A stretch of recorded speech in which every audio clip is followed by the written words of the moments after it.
నమస్తే రమగారు. నమస్తే జయ. రమగారు, straight question అండి. నాలుగుకున్న పవర్ ఏంటి? ఎల్లలు లేవు దానికి. దాని పవర్కా? అంతే జయ. ఒక మనిషికి నాలుక ప్రధాన అవయవాల్లో ఒకటి కదా. మనం ఒక ఆహారం, ఒక రుచి,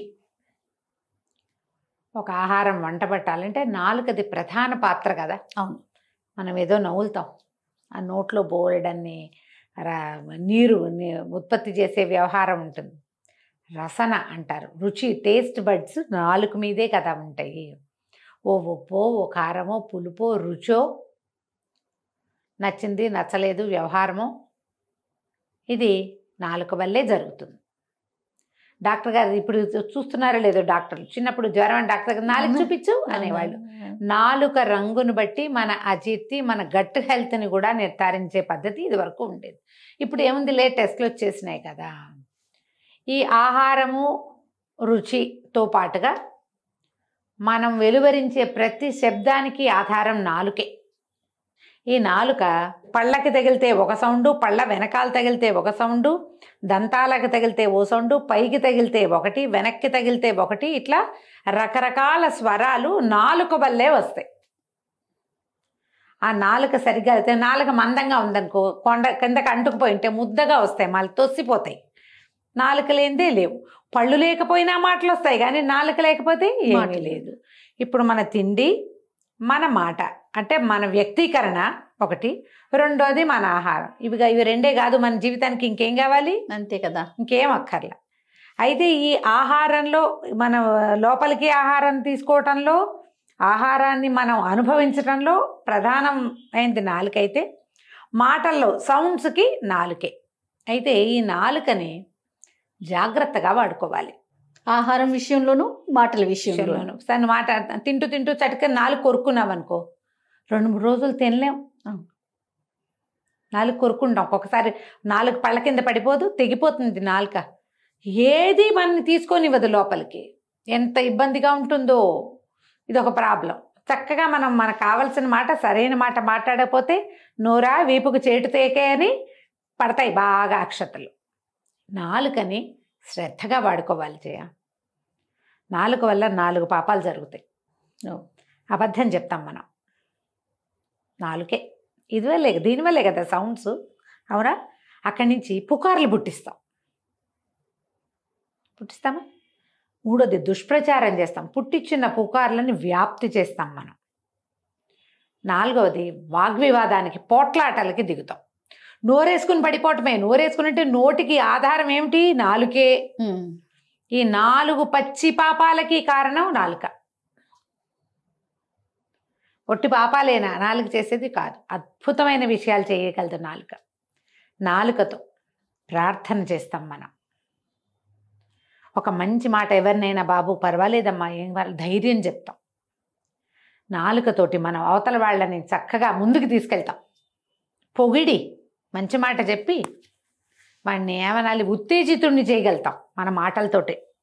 మనం ఈ మాటలన్నిటికీ ఆధారం టంగ్. మంచి మాటలు చెప్పటానికి, ఎవరినైనా ప్రోత్సహించటానికి, ఎవరినైనా పొగట్టడానికి, ఎవరి గురించైనా తెలపటానికి, తెలియజేయటానికి, తెలుసుకోవటానికి నాలుకని విస్తారంగా వాడుకుంటాం. మొట్టమొదటిది భగవత్ ప్రార్థన. ఎంత ప్రార్థిస్తే అంత మంచిది. అవి ఉన్నాయి, ఇవి ఉన్నాయి. ఇప్పుడు నాలుక జాగ్రత్తగా వాడుకోవాల్సిన వస్తువు కదా, 100%. అవునా? ఈ మన చిన్నతనంలో చేసినటువంటి చిన్న చిన్న పొరపాట్లు కూడా నాలుకతో చేసినవి. ఎవరి గురించైనా చెడు మాటలు చెప్పటం, ఎవరికైనా అబద్ధం చెప్పటం, దుష్ప్రచారం చేయటం, ఎవరితోటైనా పోట్లాడటం. 50 ఏళ్ల తర్వాత కూడా మన నాలుక మన వెంటపడి వస్తుంది. మన వెనకాల రాదా? వస్తుందిగా. జాగ్రత్తగా వాడాలి కదా. అందుకని కేర్ఫుల్గా మాట్లాడాలి. భగవంతుడు ఇచ్చినటువంటి ఏమనాలి, మన జ్ఞానేంద్రియ కర్మేంద్రియాల్లో నాలుక ప్రధానమైంది. కన్ను మందికి చాలా సర్వేంద్రియాణం నయనం ప్రధానం అని చెప్పుకుంటాం. శిరస్సే ప్రధానాంగం మంది. ఈ ప్రధానాంగమైన శిరస్సులోనే మనకి కన్ను, ముక్కు, చెవి, నాలుక ఇక్కడే ఉన్నాయి. అవును కదా. ఇప్పుడు వాటిలలో కన్ను ముక్కు తర్వాత నోరే కదా, నాలుకే కదా. దీన్ని జాగ్రత్తగా వాడండి. ఈ టంగ్ పవర్, కొంతమంది ఉంటారు శాపనార్థాలు పెడతారు. అవును. నాశనంగాను నిన్ను ఎన్నెం ఎత్తుకుపోను. ఏంటిదండి? ఎన్నెమ్మ అంటే ఎన్నెం ఎత్తుకుపోవటం అంటే ఎన్నెం అంటే మృత్యువు. ఎన్నెం ఎత్తుకుపోవాలి, నీ మొదలారాలి, నీ దుంప తెగాలి, నీ మొహం మండాలి, నానా మాటలు, నిన్ను కాల్చాలి, బూడి చేయాలి, ఏవో మాట్లాడతా. శాపం పెడతా నీవే. నా కడుపంట ఊరికే పోదు, నా నాలుగు చాలా పవర్ ఉంది. కొంతమంది చెప్తాను నాలుగు మీద మచ్చ ఉంది, నాకు పవర్ ఉంది. అవును, అన్నీ సినిమాటిక్గా వచ్చినాయి. మచ్చ ఉంటే పవర్ ఉంటుంది కాదు. ఆ నాలుగు మచ్చ మీద మచ్చ ఎందుకు వచ్చిందో ఆయన కానీ ఏవో పాతకాలపు మాటలు అనుకో అవి. మనం దుష్టుగా మాట్లాడేటప్పుడు ఇది రేపొద్దున వీళ్ళకి తగులుతుందేమోనని అనిపించదు. ఉద్రేకాన్ని అణుచుకోలేక తిట్టిపోస్తారు. అవును. అది అక్షర రూపంగా అలా కనపడితే అది అనుభవంలోకి రావటం ఎంత కష్టం చేయ. చాలా కష్టం అండి. అప్పుడప్పుడు వస్తాయి చూడు, శాపనార్థాలు పెట్టకూడదు. అవును. ఏదైనా చెడు కోరకూడదు. నువ్వు లోపల కోరిన ఒక రకం, నాలికతోటి కోరకూడదు, మాట్లాడకూడదు అది బయటికి. లోపల నీకు మంటగా ఉంది వాళ్ళంటే, వాళ్ళు ఏం చేశారో అది నువ్వు చెప్పచ్చు, కానీ వాళ్ళకి ఏం జరగాలో నువ్వు అనకూడదు. ఈ రకమైన ధోరణి కూడా మనుషులకు మంచిది కాదు. చెప్పొచ్చు కానీ ఇప్పుడు వీళ్ళు ఇలా ఇలా చేశారు, ఇట్లా అన్యాయం చేశారు, ఈ పాపం ఊరికే పోదు, అలాంటివేవో అంటాం. అంతేగాని వాళ్ళకి ఏమవ్వాలో నువ్వు లిస్ట్ రాయకూడదు. ఆ లిస్టుని నీ నాలుక మీదకి తీసుకురాకూడదు. విధానాలు అవి మంచివి కాదు జయ. సరే, ఈ శాపనార్థాలు పెట్టడం ఇవన్నీ పాతకాలం మనకు. ఇప్పుడు పిల్లలు కూడా చేయాలంటే, యంగ్స్టర్స్ కూడా ఇవే మాట్లాడతారు. రేపొద్దున వీడికి ఇలాగే జరుగుతుంది, వీళ్ళకి ఇలాగే అవుతుంది. మన వాళ్ళు చెప్తారు పగవాడికి కూడా ఇలాంటి బాధ వద్దు. అవునండి, అవును. శత్రువుకు కూడా ఇలాంటి కష్టం రాకూడదు. నా కష్టం ఎవరికీ రాకూడదు, ఎవరికీ రాకూడని కష్టం. ఏ తల్లికి ఇలాంటి కష్టం. ఈ మాట ఎందుకు వస్తుంది జయ? వీళ్ళు ప్రపంచాన్ని ప్రేమించే మనుషులు. నాకు వచ్చిన కష్టం అందరికీ రావాల్సిందే. నేను ఏడ్చిన ఏడుపు ప్రతివాడు ఏడిస్తే కానీ వాడికి తెలియదు అనుకుంటే ఇంత విషం నింపుకుని ఉండాలా మనం? మనుషులు అంత విషం నింపుకుని ఉండాలా? మాకేదో అన్యాయం చేశారు, మనకేదో అన్యాయం జరిగింది, ఎవరి వల్ల ప్రాబ్లం జరిగింది, పొరపాటు, వాళ్ళు కూడా కావాలని ఇలా జరిగింది. ఈ కష్టం ఎవరికి రాకూడదని కోరుకోవాలి.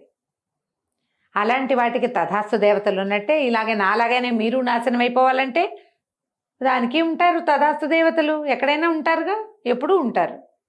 కంట్రోల్ కావాలి దానికి. మనం చెప్పే అబద్ధాలు, మనం పుట్టించే పుకార్లు, మనం చేసే దుష్ప్రచారం, మనం దిగే పోట్లాటలు, ఇవన్నీ మన మీదకి శూలాల్లాగా వచ్చేస్తాయి ఏదో ఒక రోజు. ఎందుకంటే ఈ జీవితం ఒక సైకిల్ చక్రం జయ. ఇవాళ కింద అయింది, రేపు మీద అవుతుంది.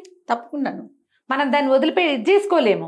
ఊరుకో, నీకు చెప్పాలని లేదు, కోపంగా ఉంది, మాట్లాడడం మానే. నిశ్శబ్దంతో ఎంతైనా బాధించవచ్చు. నోరేసుకుని వదిలేసావంటే వదిలేసింది మిగిలిపోతుంది. ఇప్పుడు ఇంకా కొత్త సమస్య వచ్చింది, రికార్డింగ్లు ప్రతిదానికి. ఎవరెక్కడ ఏం మాట్లాడినా రికార్డు. 20 ఏళ్ల క్రితం రికార్డులు కూడా తీస్తారు. మీరు ఆ రోజు అలా అన్నారు, ఇవాళ ఇలా అంటున్నారు అంటారా?